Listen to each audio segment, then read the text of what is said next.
Good morning, everyone. Good morning, ma'am. Okay, before we start our lesson for today, Miss Apple, can you lead the prayer? Please stand.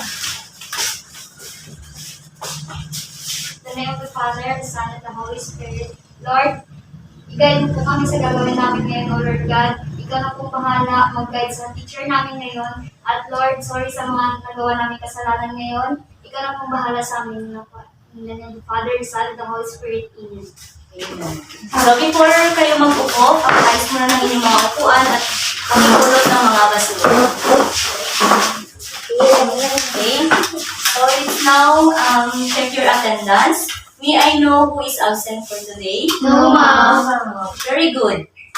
Now, our lesson for today is all about adding and subtracting radical expression. So, before mag-proceed tayo sa ating lesson, gusto ko munang i-recall sa inyo kung ano yung, kung may natutunan ba kayo sa ating napag-aralan noong nakaraang klase natin.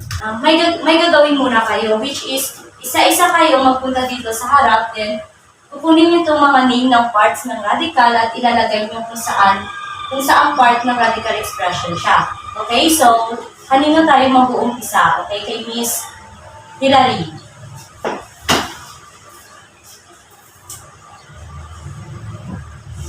So, tama ba yung index is dito sa cube? Yes, ma'am. Okay, very good, Miss Hilary. Thank you. Then next, who will be the next? Okay, Miss Invig.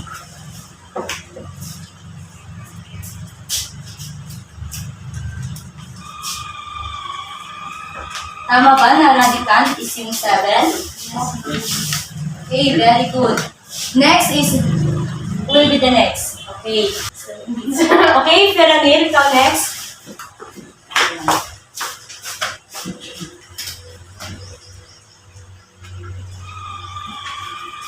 So, tama ba yung number 5 is radical coefficient? Yes. Okay, very good. Thank you, Feranil. Next is last, Miss Nulungan.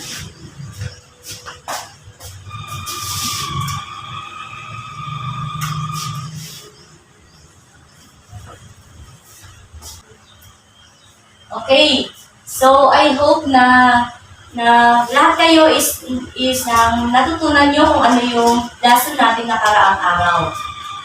And ulit, tatandaan nyo is, itong number 5 is radical coefficient. Tatandaan yan kasi i-discuss natin yan mamaya pag mag-adding and subtracting radical expression na tayo. Then itong symbol na ito is radical symbol. Then itong number 7 na nakapaloob sa square root, which is radicand. And this 3 is cube. Tinatawag itong cube pag sa math. So this 3 is index.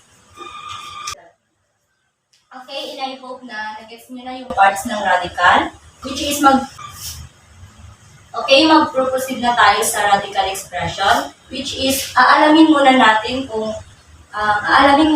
bago tayo mag-add and subtract ng radical expression, is aalamin muna natin kung ito ay similar or dissimilar expression. Then may papagawa ako sa inyo, which is bumuo kayo ng dalawang grupo. Then dito nakapwesto yung group 1 at dito yung group 2. Okay, group yourself muna. Bago ko isabihin yung mechanics.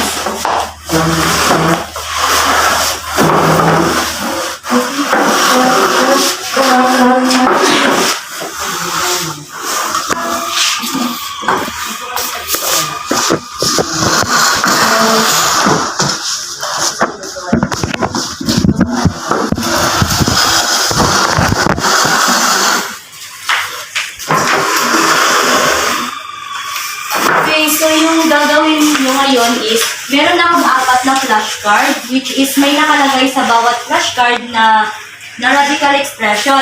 Then, bawat flashcard na yon is, hulaan nyo kung ito ba ay similar or radical expression. So, can we start? Yes. Okay, so prepare your ball pen and notebook.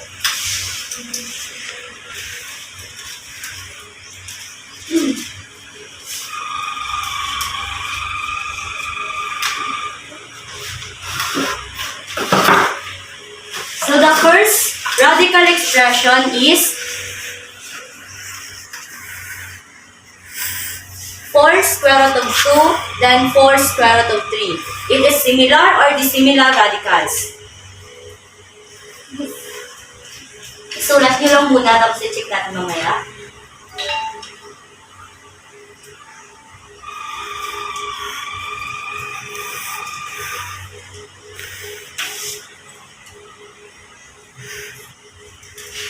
Okay, tapos na. Okay, the next radical expression is 6 cube root of 8, then square root of 8. Nagtataka kayo kung bakit cube root kasi number 3 to. Tinatawag natin itong cube. Then cube root of 8. So the second radical expression is 6 cube root of 8, then square root of 8. It is similar or dissimilar radical.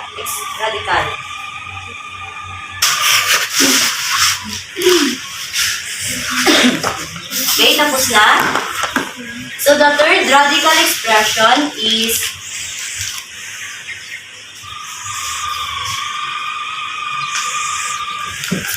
8 cube root of xy, then cube root of xy. So it is similar or dissimilar radicals.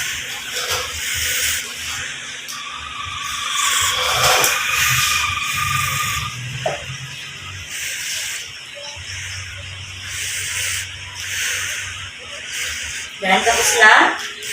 Okay, the last radical expression is 3 square root of x, then negative 5 square root of x. It is similar or dissimilar radicals.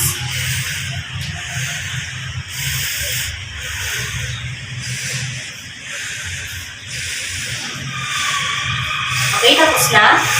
Okay, let's check na. So, group 1. Okay? Pinch paper na lang.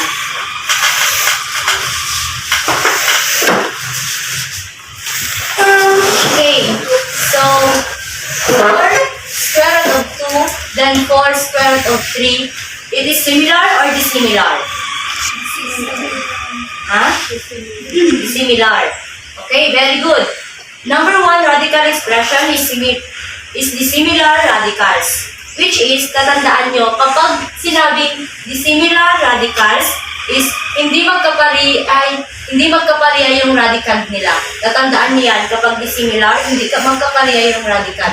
Di ba radical ito? Hindi magkapareha yung radical or index. Which is, yung index is ito, oh. Kasi ito dito is, ano na siya ng, consider na may 2 na to. May 2 na siya dito, oh. Kaya siyang tinatawag na square root. Square root. Pag may 3, it is cube root. Okay? Kapag dissimilar, hindi magkapareha yung radical. Kahit magkapareha yung radical coefficient niya, pag hindi pareha yung radical, it is dissimilar. Tatandaan niyo yan, ha? Then the next radical expression is 6 cube root of 8, then square root of 8. It is similar or dissimilar? Group 1.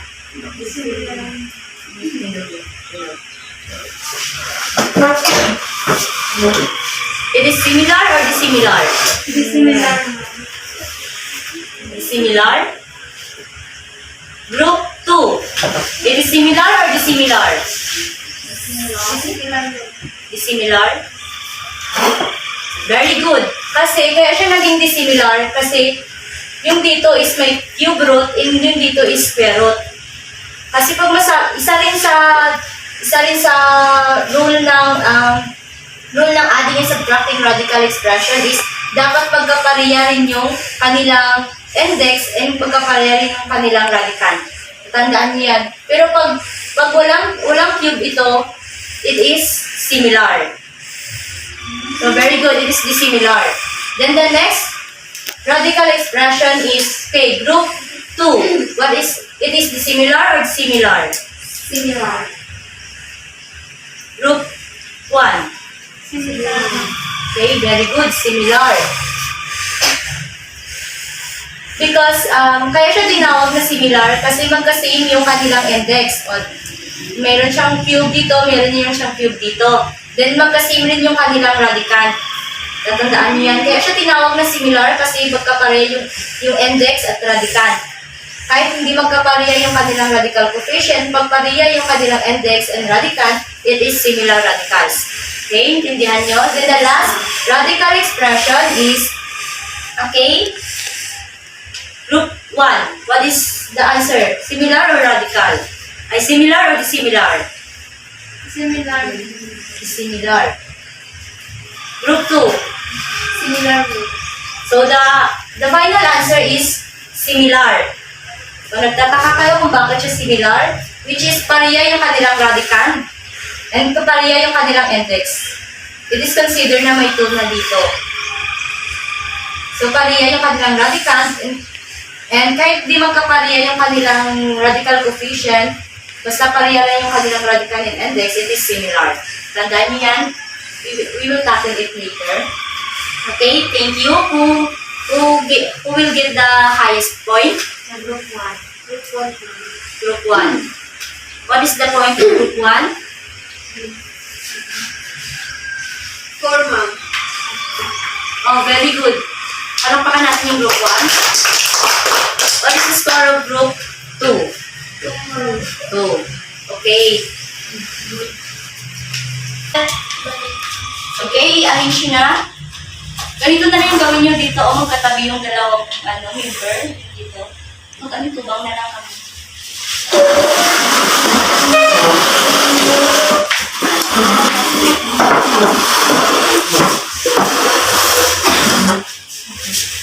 So yung gagawin natin next is ganun pa rin na grupo, which is yung gagawin natin is guess and check. Okay? Guess and check.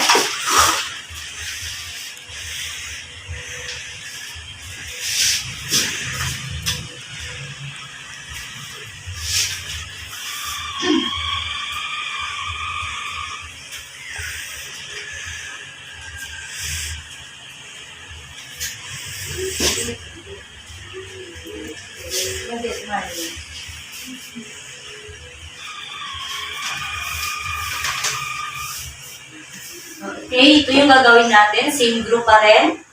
Group, saan yung group 1? Dito, din dito yung group 2. So yung gagawin nyo is, yung activity nyo ngayon is guess and check. Which is, tingnan nyo yung tatlong statement na ito. Then, answer the following question.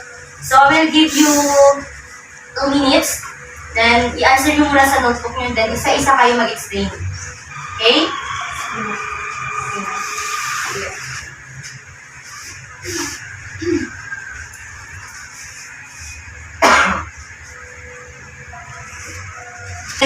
We will move forward to the guess and check activity. Same group.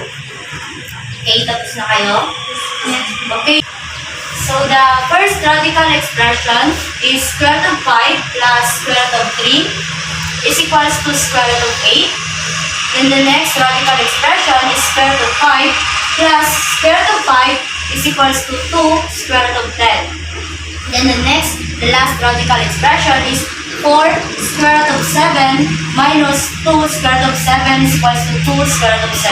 So the following question is, which of the following statements are true, which are false? Number 2 question is, do they have the same index or same radicand? Number 3 question is, can you add or subtract the two radical expression with the similar radicals or dissimilar radicals? So okay, I'll ask group 1 first. Okay, so the first question for the group is, which of the following statements are true and which are false? Group 1. Okay. Statement number 3 only is true and statement 1 and 2 are false. Okay. So group 1 said is statement number 3 only are they true? Group 1? Group 1. Statement number 3 only are true? Yes. So, tingnan natin mamaya. So, question number 2. Do they have the same index or same radicands? Group 2. Statement number 3 only have the same index and same radical. Tingnan natin mamaya. Question number 3 is for group 1. Can you add, subtract the two radical expression with similar radicals or dissimilar radicals? Group 1. We can add two radical expressions with similar radicals, but in the similar radicals, we can add subtract the two radical expressions. Okay. So, ipapaliwanag ko sa inyo yung bawat question. Which of the following statements are true and which are false? So, yung saang statement daw dito yung true at saang statement daw dito yung false. So, square root of 5 plus square root of 3 is equals to square root of 3. It is true or false? False. Because false, kasi hindi hindi pwede i-add yung nasa loob ng radical symbol, which is yung radical, hindi siya pwede i-add. Kaya siya naging false. Siya pwede. Then, statement number 5 is square root of 5 plus square root of 5 is equals to 2, then square root of 10. 2 is correct. Kasi it is considered na dito, na may radical coefficient na dito na 1, tapos dito na 1. Tatandaan niyo yan na pag ganitong expression na it is considered na merong 1 talaga. Tatandaan niyo yan, merong 1 dito nakalagay, kaya siya naging 2.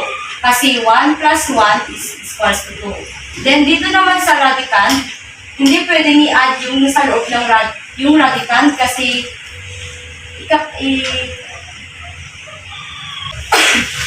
kailangan lang natin i-copy yung radicand. Then the third statement is 4 square root of 7 minus 2 square root of 7 is equals to 2 square root of 7. It is true or false? True. It is true. Kasi because yung radical coefficient is okay, statement number 3. Makita ko kaya na. Okay, statement number 3 is true because nakikita natin na similar radicals na ito. Tatandaan nyo yung similar radicals na ito. Itong dalawang statement is dissimilar radicals kasi hindi kasi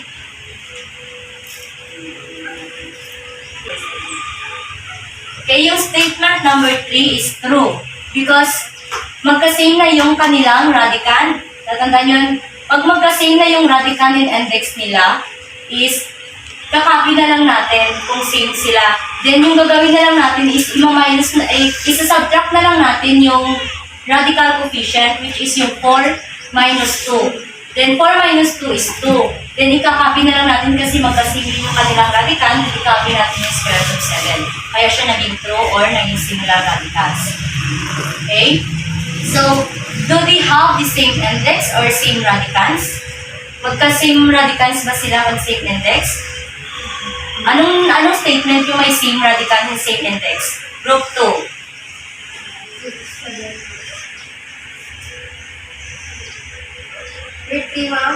Statement number 3. Oh, very good, group 2. So, yung may same na index and same radicals is yung statement number 3. Which is, itong 7, it is radical. And dito sa symbol na ito is may consider na meron na siyang 2. Tatandaan niya yan. Okay? Question number 3 is, can you add or subtract the two radical expression with similar radicals or dissimilar radicals? Sino yung nagsagot kanina ng question number 3? Okay, can you repeat again? We can add two radical expressions with similar radicals but in dissimilar radicals. We can add subtract the two radical expressions. Okay, very good, group 1. So, we can add and subtract similar radicals because they are the same radicals and index. But pag similar yung radicals, hindi natin agad-agad ma-add or ma-subtract ang kanilang radical expression kasi hindi magkasame yung kanilang radical. Okay, I hope na naintindihan niyo yung yung guest and check activity natin. Okay. Thank you. And now, let's proceed for the next. Which is, para mas maintindihan nyo talaga kung paano natin i-add or i-subtract ang radical expression, is mayroong rules yung sa adding and subtracting radical expression. So, meron siyang rule. Ito yung rule ng radical and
so, para mas maintindihan talaga natin kung paano natin i-add or i-subtract ang radical expression is meron siyang rules, which is the first rules is simplify all radicals if possible. So, masisimplify natin yung radicals kung it is same na, kung mag-same yung kanilang radicals and index. And the next rule is combine only the similar radicals. Combine only the similar radicals kung same index sila and same radicals. So, sabi ko kanina, then we can add it or subtract it pag similar radicals sila. And the rules number 3 is we can add and subtract the coefficient, then copy the common radicals. So ito yung rule ng addition and subtraction para ma-add natin o ma-subtract natin ang radical expression. So meron siyang formula which is ito. It is a n square root of x plus b n square root of x is equals to. So, yung ginawa dito sa, it is formula of addition, addition radical expression. So, yung ginawa nila is magkasame naman yung kanilang radical and index. Di ba nakikita nyo rin naman na same yung kanilang index and radical? So, yung gagawin na lang is, i-add na lang natin yung a and b. Ganun yan, kaya siya naging close and open parentheses. Then, yung copy na lang yung n square root of x. So, ganyan yung formula ng addition of radical expression. So, meron tayong example. I will give you example. Okay, I will give you example.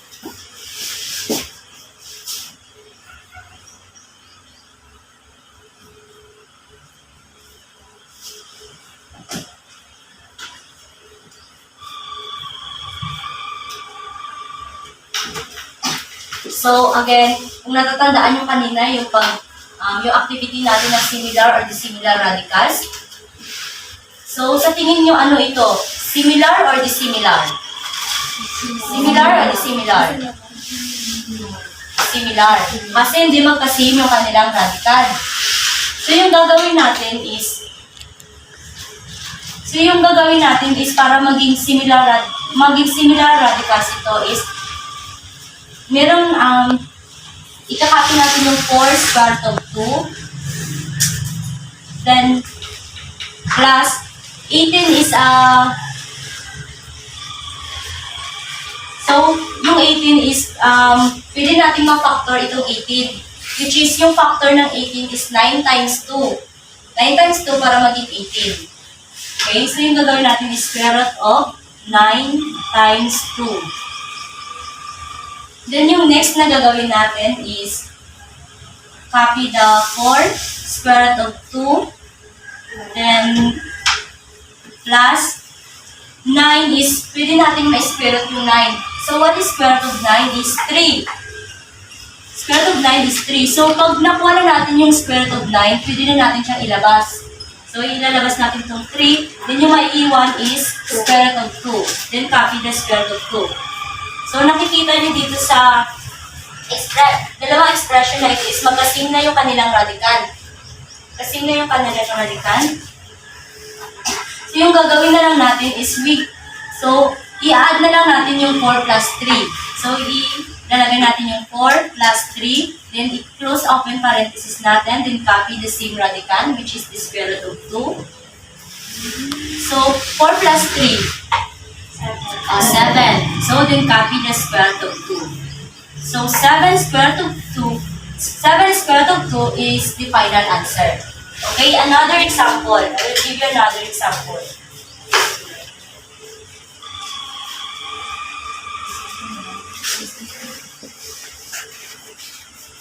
I will give you another example for subtraction.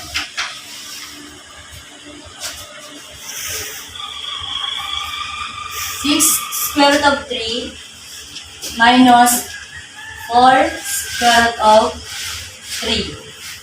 So, based dito sa expression, dalawang expression na ito, it is similar or dissimilar? Similar.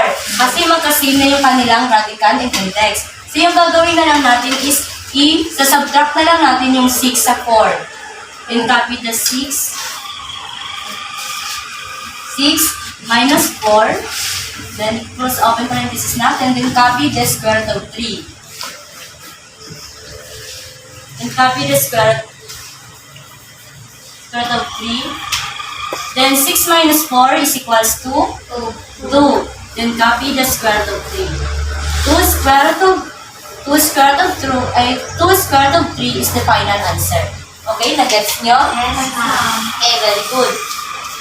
And now, I hope na naintindihan nyo kung paano na mag-subtract and add ng radical expression. Meron akong ipapagawang activity sa inyo. It is individual activity. Okay, kailangan nyo lang ayusin yung kuan nyo. Then, get one whole.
So, you will perform the 5 radical expressions. Okay? I will give you... Okay. I will give you 10 minutes. I will give you 10 minutes to answer this. Then, after that, i-check natin. Okay, can you start?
Okay, class, tapos na kayo? Hindi pa na.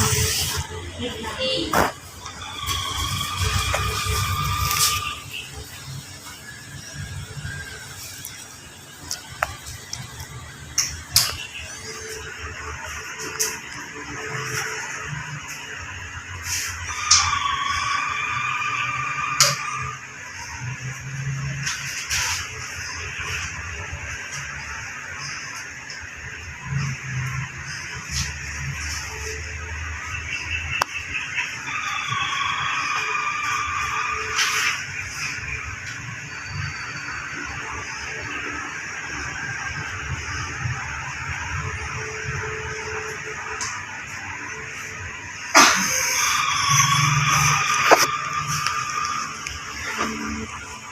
Okay, tapos na? Yes, ma'am. Okay, now let us check. So the first expression is, number 1 is, ako na mag-check. 4 square root of 3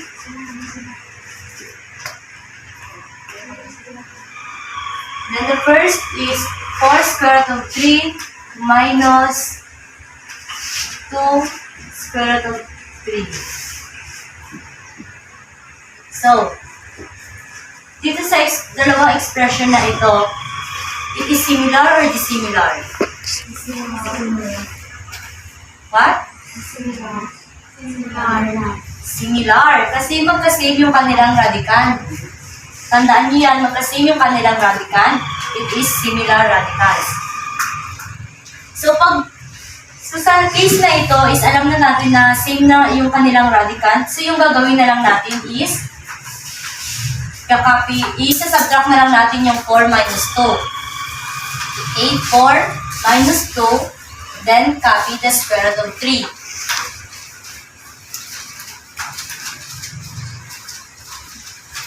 So 4 minus 2 is 2.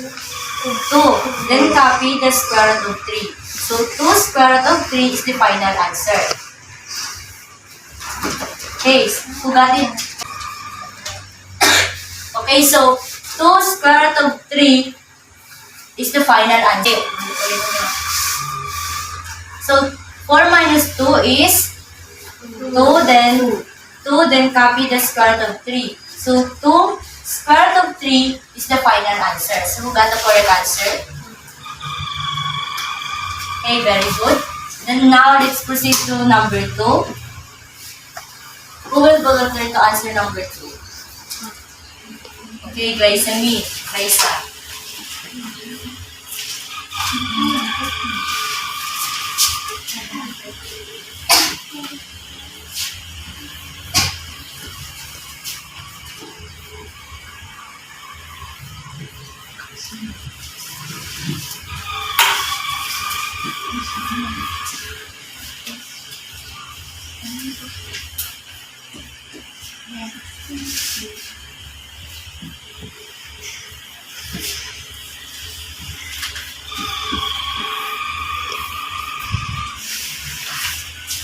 Okay, tingnan natin. So, dito sa dalawang expression na ito, it is similar or dissimilar radicals?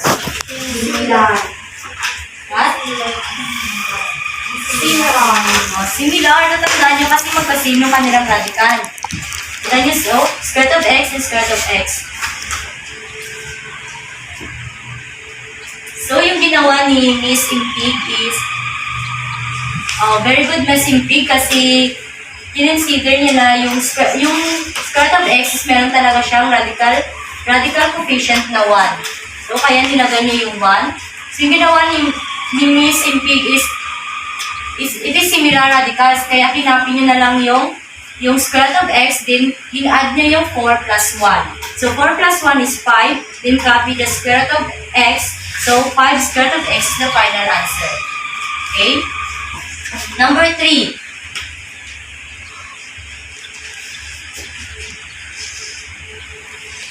So,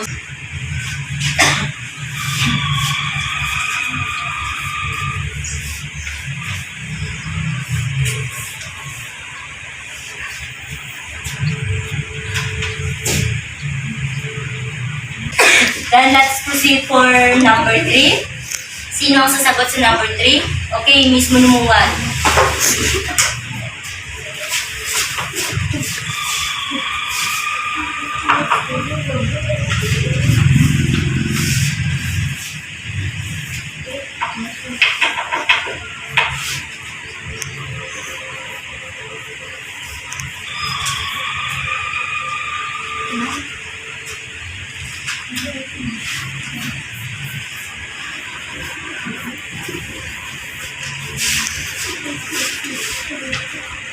Okay.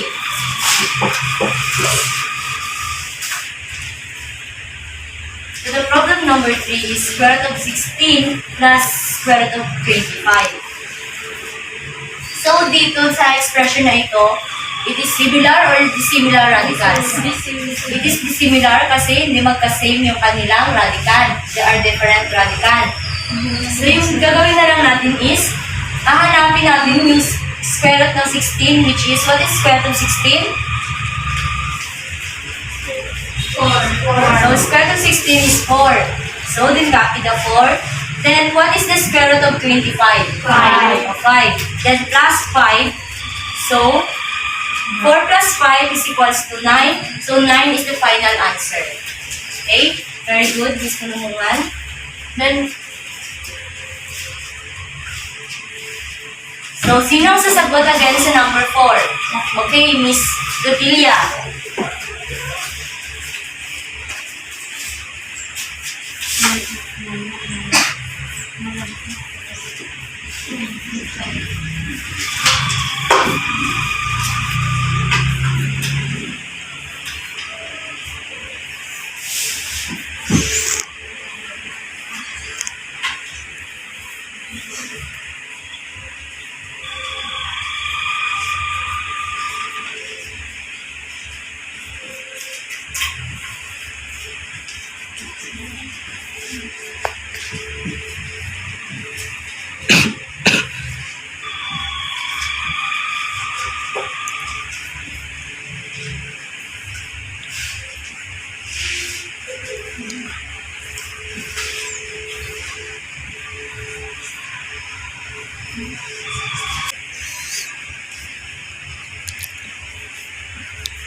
Okay, so problem number 4 is, it is similar or dissimilar?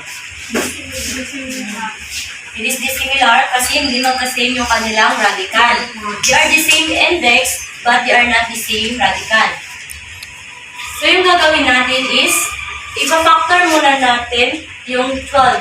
So ano yung factor, yung dalawang number na factor ng 12 is 4 times 3. So 4 times 3 is equals to 12. Then, copy the 3. Square root of the factor of 12 is 4. 4 times 3. Then, minus 2. Then, copy the square root of 3. So, 4. So, pwede pa natin square root of 4. Then, 4. And then, copy the 3. Then, what is the square root of 4 is 2. Then, pwede na natin ilabas yung square root ng 4. So, kaya siya naging, then, i-close and open parenthesis natin. Then, copy. Then, yung naiwan na radical is 3. So, copy the square root of 3 minus 2 square root of 3. So, nakikita natin na same na yung kanilang radical. So, pwede na natin silang masubtract.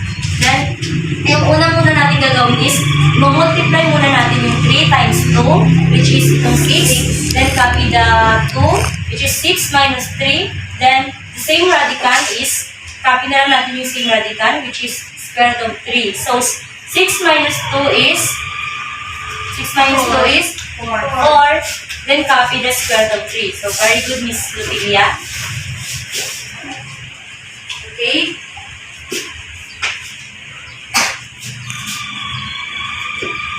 So, okay, let's proceed for number 5.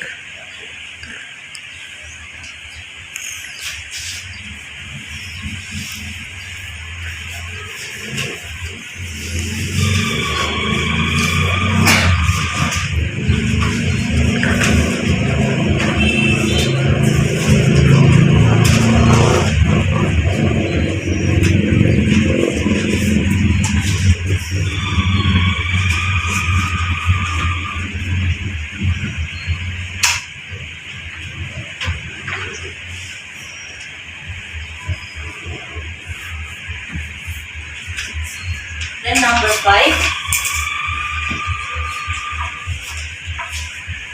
3 square root of 2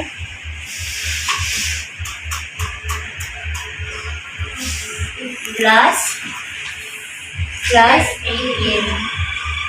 Square root of 18.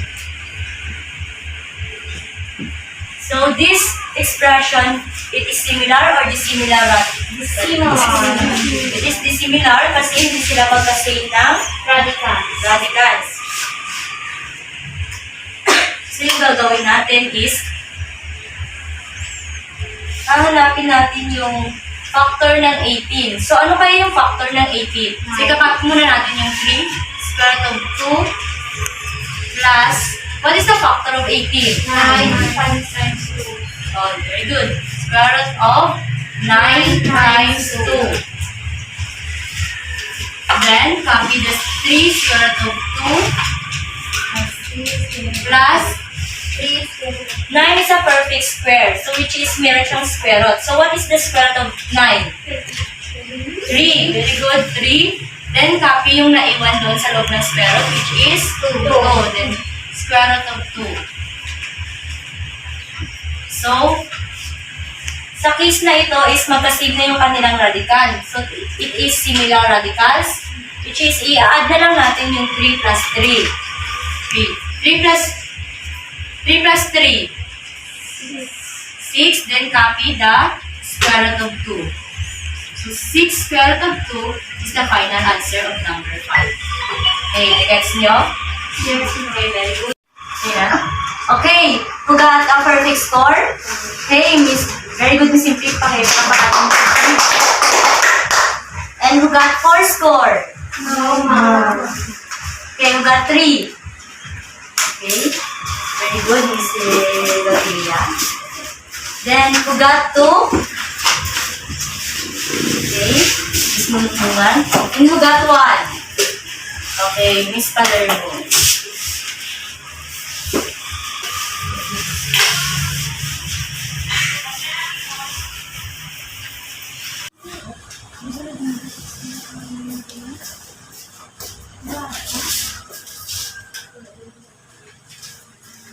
Okay, class. So, base sa inyong activity, isa lang yung nakakuha ng perfect score, which is kailangan nyo pa ng another example para mas maintindihan nyo kung paano i-add or subtract ang radical expression. So, I will give you some example. So, example number 1 is square root of 2 plus square root of 2. So, it is similar or dissimilar? Similar. Okay, very good. It is similar. So, dito sa case na to is, it is considered na meron na siyang 1. Then, ikakopy na lang natin yung 1 plus 1. Then, close open parenthesis. Then, copy the square root of 2. So, 1 plus 1 is 2. Then, copy the square root of 2. 2 square root of 2 is the final answer of number 1. Number 2 example. 6 square root of 8 minus 2 square root of 8. So example number 2, it is similar or dissimilar? Similar. It is similar kasi magkasame yung kanilang radical. So yung gagawin na lang natin is isa-subtract natin yung 6 minus 2. Then copy the 6 minus 2, close open parenthesis, then copy the square root of 8. So 6 minus 2 is 4. Then copy the square root of 8. So 4 square root of 8 is the final answer of number 2. Okay, then last example, number 3. 3 square root of 2 plus square root of 18. So, dito sa dalawang expression na to, it is similar or dissimilar? Similar. Dissimilar kasi hindi magkakareha yung kanyang radical. So, yung gagawin natin is, kakopy muna natin yung 3 square root of 2 plus, what is the factor of 18? 9 times Very good, 9 times 2. The next na gagawin natin is copy the 3 square root of 2 plus 9 is a perfect square number. So what is the square root of 9? 3. Then 3. So ilalabas natin yung 3. Then yung naiwan is 2. Square root of 2. then copy the square root of 2. Sa ganitong case ng expression, magkasame na yung kanilang radical. So i-add na lang natin yung 3 plus 3. Then copy the 3 plus 3. And copy the square root of 2. So 3 plus 3. 6. 6. Then copy the square root of 2. So 6 square root of 2 is the final answer of number 3, of sample number 3. So I hope na maintindihan nyo yung lesson natin ngayon. Okay, so bago tayo magtapos sa lesson natin is magbibigay muna ako sa inyo ng assignment. Then ika-copy nyo. Okay, this is the last bago tayo matapos.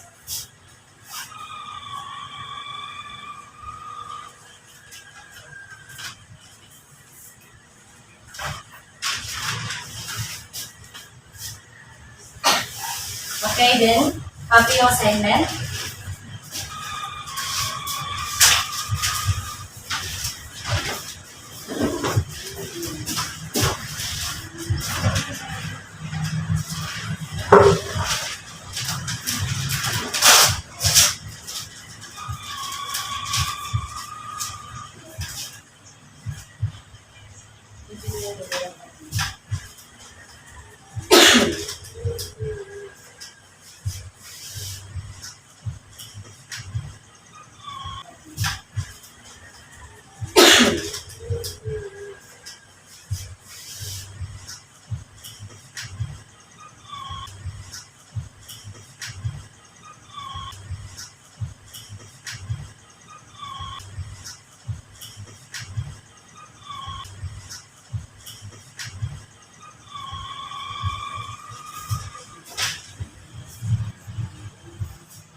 Okay, tapos sinasulatin yung assignment? Yes, ma'am. Okay.